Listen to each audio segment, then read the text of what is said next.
Міне рахмет, кешегі өтініш бойынша кеп бәрін турлап істеп жатыр қайтадан. Үлкен рахмет сіздерге.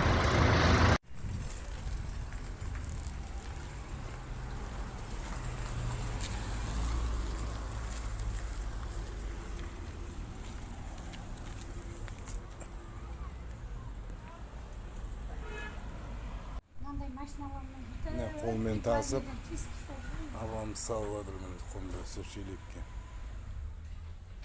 Міне мынау Бесік базарының арты, Темірлан сауда орталығы. Бұлай қарай Жауғашты базарына кететін жер. Содан бұрылғанда міне көріп отырсыздар, көліктердің қалай наған пробка болып, қанша машина түсіп, алдыңғы бамперлерін опырып алып жатыр. Міне көрдіңіздер, қандай пробка болып жатыр.